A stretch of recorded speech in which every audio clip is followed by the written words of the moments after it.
Hello बच्चों, आज की कहानी का नाम है कटहल का पेड़। लेकिन पहले जल्दी से चैनल को कर दीजिए सब्सक्राइब और सुनते रहिए नई नई कहानियाँ। तो चलिए शुरू करते हैं आज की कहानी जिसका नाम है कटहल का पेड़। बीरबल बहुत ही अच्छे व्यक्ति थे।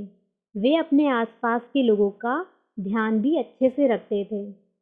इसी के साथ साथ वे प्रकृति से भी बहुत प्रेम करते थे और ज़्यादातर वे पेड़ पौधों के साथ समय बिताते थे। इसीलिए वे बादशाह अकबर के बगीचे में अधिकतर रहा करते थे। उस बगीचे की रखवाली मीर नाम का एक माली करता था। वह अपने काम को बहुत अच्छे से करता और बहुत ही सरल जीवन जीता था और अधिकतर बीरबल से बात किया करता था। बीरबल उसे बहुत पसंद करते थे और मीर भी बीरबल को बहुत पसंद करता था। एक दिन बीरबल जब बगीचे में टहल रहे थे तभी उन्हें किसी के रोने की आवाज़ सुनाई दी। बीरबल सोचने लगे कि आखिरकार ये रोने की आवाज़ किसकी है। तब बीरबल इधर-उधर अपना सिर घुमाने लगे, लेकिन फिर भी उन्हें रोने वाला कोई दिखाई नहीं दिया। तब उन्होंने उस आवाज़ का पीछा किया। पीछा करते-करते उन्होंने देखा कि यह आवाज़ कटहल के पेड़ के पीछे से आ रही थी। उन्होंने उस पेड़ के पीछे जाने का सोचा। पेड़ के पीछे पहुँचे और उन्होंने देखा कि बगीचे का माली मीर वहाँ बैठकर रो रहा था। उसे रोता देख बीरबल ने पूछा, क्या बात है मीर, तुम यहाँ बैठकर रो क्यों रहे हो? तब माली बोला, मैं लुट गया मालिक, मैं बर्बाद हो गया। मेरी जितनी भी संपत्ति थी सब की सब लुट चुकी है। बीरबल ने उस माली से कहा, अरे अरे रुको ज़रा, आखिरकार हुआ क्या है? पहले ये तो बताओ। माली ने फिर कहा, दरअसल बात यह है कि मैं अपनी कमाई का जो भी हिस्सा बचाता था उसे एक मटके में भरकर यहाँ इस पेड़ के नीचे दबाकर रखता था। लेकिन आज जब मैंने यहाँ गड्ढा खोदा तो मुझे पता चला कि वह मटका यहाँ से गायब है। मेरी सारी कमाई चली गई, इसीलिए मैं यहाँ बैठकर रो रहा हूँ। माली की यह बात सुनकर बीरबल थोड़ा उदास हुए, लेकिन फिर उन्होंने उसे हौसला दिया और उससे पूछा, चिंता मत करो, हम किसी न किसी तरह से इस बात का पता लगा लेंगे कि तुम्हारे पैसे किसने लिए हैं। तुम चिंता मत करो, हम पता लगा ही लेंगे। अच्छा मुझे बताना ज़रा कि तुमने किसी को बताया था कि तुमने यहाँ पैसे रखे हैं? उस माली ने बीरबल से कहा, जी नहीं हुजूर, मैंने किसी को भी नहीं बताया था कि मैं अपने जमा हुए पैसे यहाँ रखता हूँ।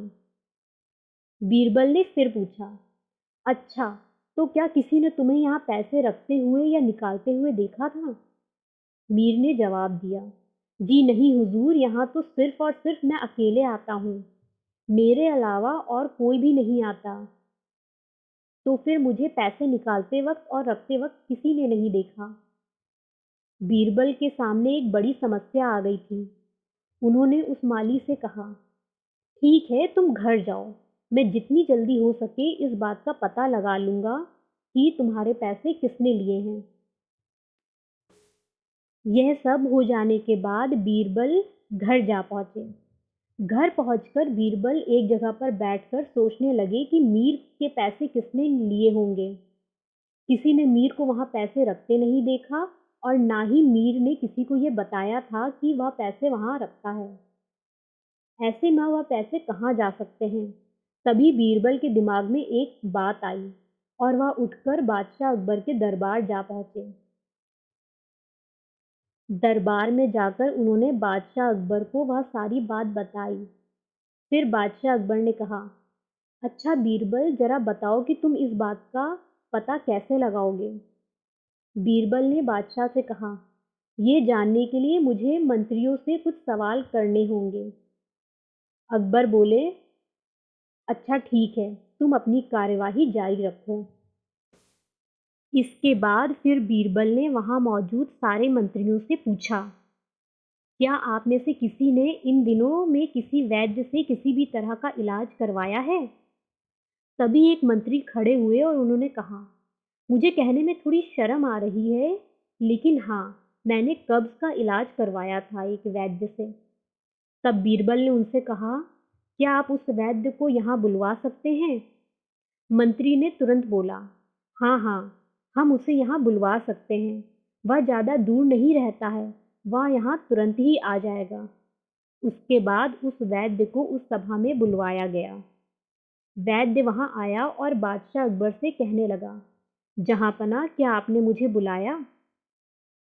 बादशाह अकबर ने कहा, नहीं, मैंने नहीं, तुम्हें यहाँ बीरबल ने बुलवाया है। इसके बाद बीरबल ने उस वैद्य से पूछा, वैद्य जी, इन दिनों मुझे कब्ज की बहुत ही ज़्यादा परेशानी हो रही है और मैंने यहाँ मौजूद एक मंत्री से पूछा तो उसने मुझे आपका नाम बताया, इसीलिए मैंने आपको यहाँ बुलवाया है। वैद्य ने कहा, जी हाँ हुजूर, कहिए। मैंने ही उन्हें कब्ज की दवा दी थी और वह ठीक हो चुके हैं। मैं वह दवाई आपको भी दे सकता हूँ, जिससे कि आप 2 दिन में ठीक हो जाएंगे।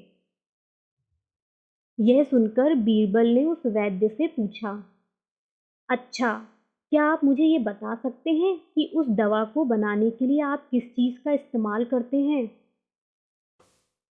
तब उस वैद्य ने जवाब दिया, हुजूर, इसका जवाब अगर कोई और पूछता तो मैं उसे नहीं बताता, लेकिन आप पूछ रहे हैं तो मैं ये बता देता हूँ।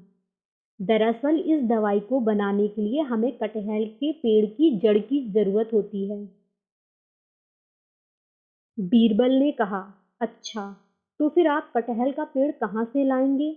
मुझे तो नहीं पता कि आसपास कोई कटहल का पेड़ भी यहाँ है या नहीं।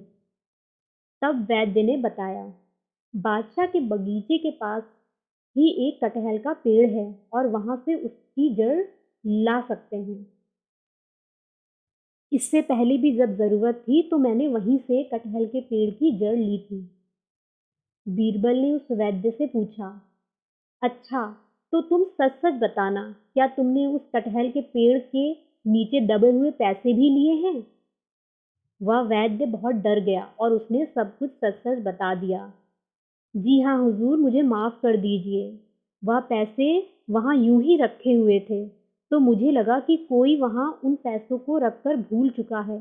इसीलिए मैंने उस पैसे को वहाँ से उठा लिया और वहाँ से पैसे लेकर चला गया। फिर बीरबल ने उसे बताया कि वह पैसे माली मीर के थे। इसके बाद सभा में उस माली को बुलाया गया और उसका पैसा उसे वापस दिलवाया गया। बीरबल ने सज़ा के तौर पर माली के मटके में से 10 सोने के सिक्के निकालकर वैद्य को दे दिए। बीरबल ने ऐसा इसलिए किया था क्योंकि माली ने पैसे ऐसी जगह रखे थे जहां उसे कोई भी उठाकर ले जा सकता था और ये उसके लिए एक सीख थी। यह सब हो जाने के बाद बादशाह अकबर ने बीरबल से पूछा, बीरबल, आखिर तुमने इस बात का पता कैसे लगाया कि पैसे वैद्य ने ही लिए होंगे? फिर बीरबल ने जवाब दिया, जहाँपनाह, मुझे इतना पता था कि किसी को अगर ज़रूरत होगी तो वह कटहल के फल तोड़ता या उसकी पत्तियाँ तोड़ता, लेकिन कोई वैद्य ही किसी इलाज के लिए कटहल के जड़ों का इस्तेमाल करता है।